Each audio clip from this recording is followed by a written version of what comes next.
ನಂದಿನಿ ಹಾಲು 4 ರೂಪಾಯಿ ದುಬಾರಿ ಆಗತ್ತೆ ಪ್ರತಿ ಲೀಟರ್ಗೆ. ಹಾಲಿನ ದರ ಬೇರೆ ಬೆನ್ನಲ್ಲೇ ಈಗ ಮತ್ತೊಂದು ಶಾಕ್ ಸಾಧ್ಯತೆ ಇದೆ. ಹೋಟೆಲ್ಗಳಲ್ಲಿ ಕಾಫಿ ಟೀ ಬೆಲೆ ಹೆಚ್ಚಳ ಸಾಧ್ಯತೆ ಇದೆ. ಯಾವ ಅನುಮಾನವೂ ಬೇಡ. ಹಾಲಿನ ದರ ಏರಿಕೆ ಬೆನ್ನಲ್ಲೇ ಈಗ ಮತ್ತೊಂದು ಶಾಕ್ ಅನ್ನು ನಿರೀಕ್ಷೆ ಮಾಡಬಹುದು.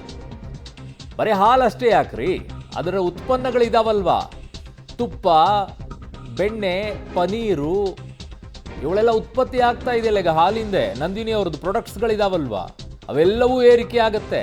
ಬರೆದಿಟ್ಕೊಳ್ಳಿ, ಅವೆಲ್ಲವೂ ಏರಿಕೆ ಆಗುತ್ತೆ. ಕೇವಲ ಹಾಲಷ್ಟೇ ಅಲ್ಲ, ಅದರ ಮೇಲೆ ಡಿಪೆಂಡ್ ಆಗಿರುವಂಥದ್ದು ಯಾವ್ಯಾವುದಿದೆ, ಅದರಿಂದ ಉತ್ಪನ್ನಗಳು ಯಾವ್ಯಾವ್ದಾವ ಎಲ್ಲವೂ ಕೂಡ ಏರಿಕೆ ಆಗುತ್ತೆ. KMF ನನ್ನ ಸಹೋದ್ಯೋಗಿ ಈಗ ಪವಿತ್ರ ನನ್ನ ಸಂಪರ್ಕಕ್ಕೆ ಸಿಗ್ತಾ ಇದ್ದಾರೆ, ಮೆಟ್ರೋ ಬ್ಯೂರೋ ಹೆಡ್. ಪವಿತ್ರ, ಈಗ ಹಾಲಿನ ದರ ಏರಿಕೆ ಆಯ್ತಂದ್ರೆ ಸಾಕು, ಈಗ KMFನ ಪ್ರಾಡಕ್ಟ್ಗಳು ಉಳಿದಿದ್ದು ಎಲ್ಲವೂ ಕೂಡ ದರ ಏರಿಕೆ ಆಗುತ್ತೆ. ಮೊಸರು ಆಗಿರ್ಬೋದು, ಬೆಣ್ಣೆ ಆಗಿರ್ಬೋದು, ಅವ್ರ ಪ್ರಾಡಕ್ಟ್ಗಳ ಪನೀರ್ ಇರ್ಬೋದು, ಇವೆಲ್ಲವೂ ಕೂಡ ಏರಿಕೆ ಆಗೋದ್ರಲ್ಲಿ ಯಾವ ಅನುಮಾನನೂ ಇಲ್ಲ ಅಂತ ಕಾಣಿಸುತ್ತೆ. ಇನ್ನು ಹೋಟೆಲ್ನವರಂತೂ ಕಾಯ್ತಾ ಇರ್ತಾರೆ ಕಾಫಿ ಟೀ ದರ ಏರಿಕೆ ಮಾಡೋಕ್ಕೆ. ಸಹಜನೇ ಅಲ್ವಾ ಇದು? ಹೌದು, ಅದೇ ಅದಕ್ಕ ಒಂದು ದರ ಏರಿಕೆ ಆದ್ರೆ ಅದು ಸೈಕಲ್ ಇದ್ದಂಗೆ. ಈಗ ಹಾಲಿನ ದರ ಏರಿಕೆ ಆಗಿದ್ರೆ ಹಾಲಿನ ಉಪ ಉತ್ಪನ್ನಗಳ ದರವೂ ಕೂಡ ಆಟೋಮ್ಯಾಟಿಕ್ ಆಗಿ ಏರಿಕೆ ಆಗುತ್ತೆ.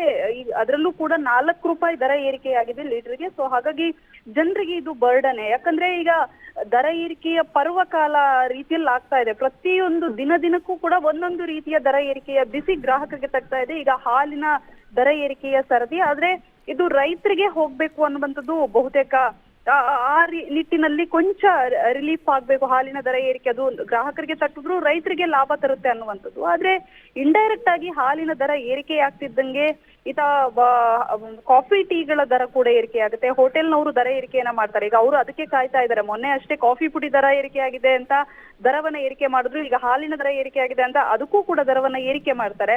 ಸೊ ಹಾಗಾಗಿ ಎಗೈನ್ ಗ್ರಾಹಕರಿಗೆ ಮತ್ತೆ ದರ ಏರಿಕೆಯ ಬಿಸಿ ತಟ್ಟುತ್ತೆ. ಸೊ KMF ಹಾಲಿನ ದರವನ್ನ 10 ರೂಪಾಯಿಗೆ ಏರಿಸಬೇಕು ಅನ್ನುವಂತಹ ಪ್ರಸ್ತಾವನೆಯನ್ನ ಇಟ್ಟಿತ್ತು. ಈಗ 4 ರೂಪಾಯಿ ದರ ಏರಿಕೆಯನ್ನ ಮಾಡಿದ್ದಾರೆ. ಇನ್ನೊಂದು ಕಡೆಗೆ ಅರುಣ್ 50 ml ಹಾಲನ್ನ ಕೊಡ್ತಾ ಇದ್ರು ಈ ಹಿಂದೆ ಕೂಡ, ಅದಕ್ಕೆ ದರವನ್ನ ಏರಿಕೆ ಮಾಡಿ. ಸೊ ಹಾಗಾಗಿ ಈಗ 50 ml ಕಟ್ ಮಾಡ್ತೀವಿ ಅಂತ ಹೇಳ್ತಾ ಇದ್ದಾರೆ. ಹಾಗಾಗಿ ಅವತ್ತು ಏರಿಕೆ ಮಾಡಿದ್ರಲ್ಲ 50 ml ಹಾಲನ್ನ ಎಕ್ಸ್ಟ್ರಾ ಕೊಟ್ಟು ದರವನ್ನ ಏರಿಕೆ ಮಾಡಿದ್ರಲ್ಲ, ಅದನ್ನ ಕೂಡ ಇಳಿಸ್ಬೇಕು. ಹಾಗಾಗಿ ಈ ನಿಟ್ಟಿನಲ್ಲಿ ಯಾವ ರೀತಿಯ ತೀರ್ಮಾನವನ್ನ ಕೈಗೊಳ್ತಾರೆ ಏನು ಅನ್ನುವಂಥದ್ದು ನೋಡ್ಬೇಕು. ಓಕೆ ಪವಿತ್ರ, ನಿಮ್ಮೆಲ್ಲ ಮಾಹಿತಿಗೆ ಧನ್ಯವಾದಗಳು.